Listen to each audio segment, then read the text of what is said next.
Welcome back to Let's Cook! Now you may be wondering why I'm wearing this today. Well, that's because this episode is inspired by the official Big Bird banana bread, which Big Bird claims is better than a birdseed sundae. And the only scientific way to test that is to make it ourselves. We start with 3 peeled ripe bananas. Mine looked kinda ugly because they were frozen. And then we mash those with a wooden spoon. I'm using a red spatula because it looks nice against my yellow outfit. And then find a responsible adult and have them melt for you 1/4 cup of butter before you add it to the bananas.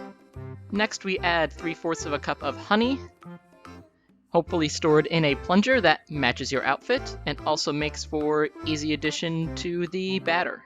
I was actually super obsessed with different types of honey in college, going to farmers markets and places to try things like linden honey or buckwheat honey. The general rule I found is that the darker the honey, the more intense the flavor. Clover or wildflower should be good here, as they tend to be mild but still tasting decently of honey. Maybe orange blossom if you want to add like a citrus note to go with the banana. That might be nice. Anyway, lastly we have 1.5 cups of whole wheat flour to make it healthy, I guess, and a 1/2 teaspoon of baking soda. Place all of this into a greased loaf tin and bake at 350 for an hour. Find a responsible adult to pull it out of the hot oven for you. Once fully cool, it is time to cut and serve. I should have had a knife ready. Actually feels rather tough, to be honest. So this was really simple to make. How does it taste?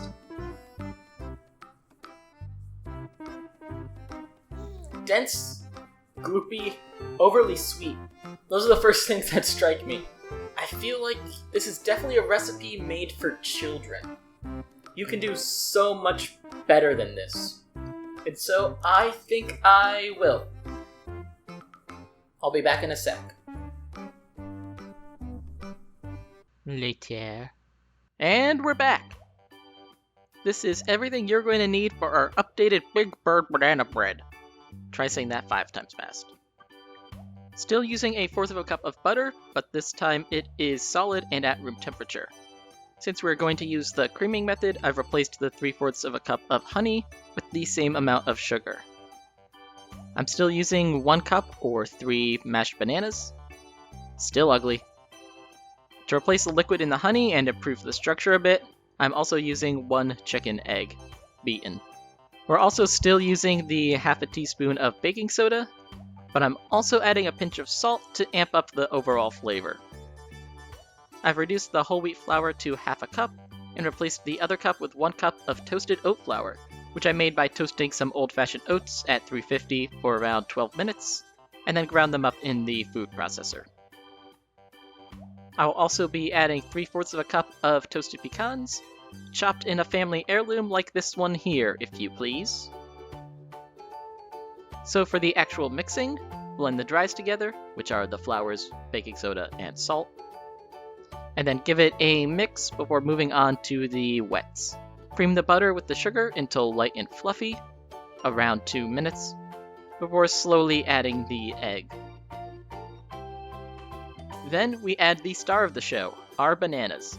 It won't look very pretty, but that's okay. I promise. Please trust me on this. Then lastly, blend in the dries before adding the nuts for one final mixing. Move to a greased loaf tin, just as before, and bake at 350 degrees Fahrenheit for an hour, just as before.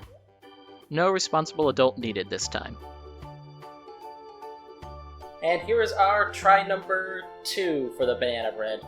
And this time, I remembered a knife, so let's get that little bit of knife cutting footage. Ta-da! So you can see the 2 end pieces from our separate attempts. You definitely see the difference in color. That's because the honey ground more deeply than regular sugar, so it contains more reducing sugars and already has a bit of inherent color on its own.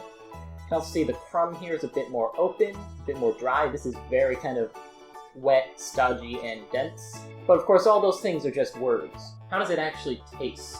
Well, I'll tell you in a second. I haven't tried it yet. That's a lot better. The crumb's a bit more loose and crumbly. It's not nearly as sickeningly sweet.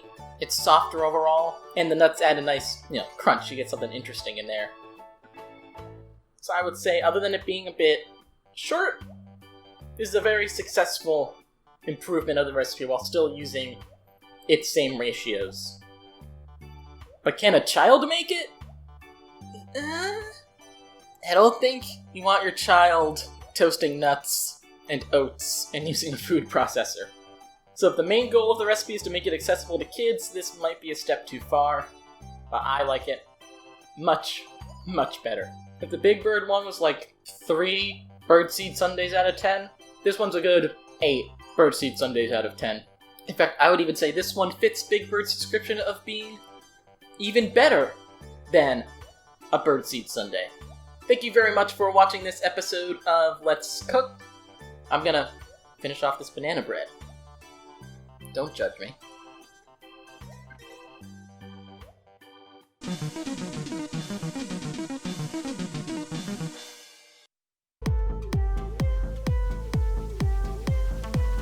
Do you mind?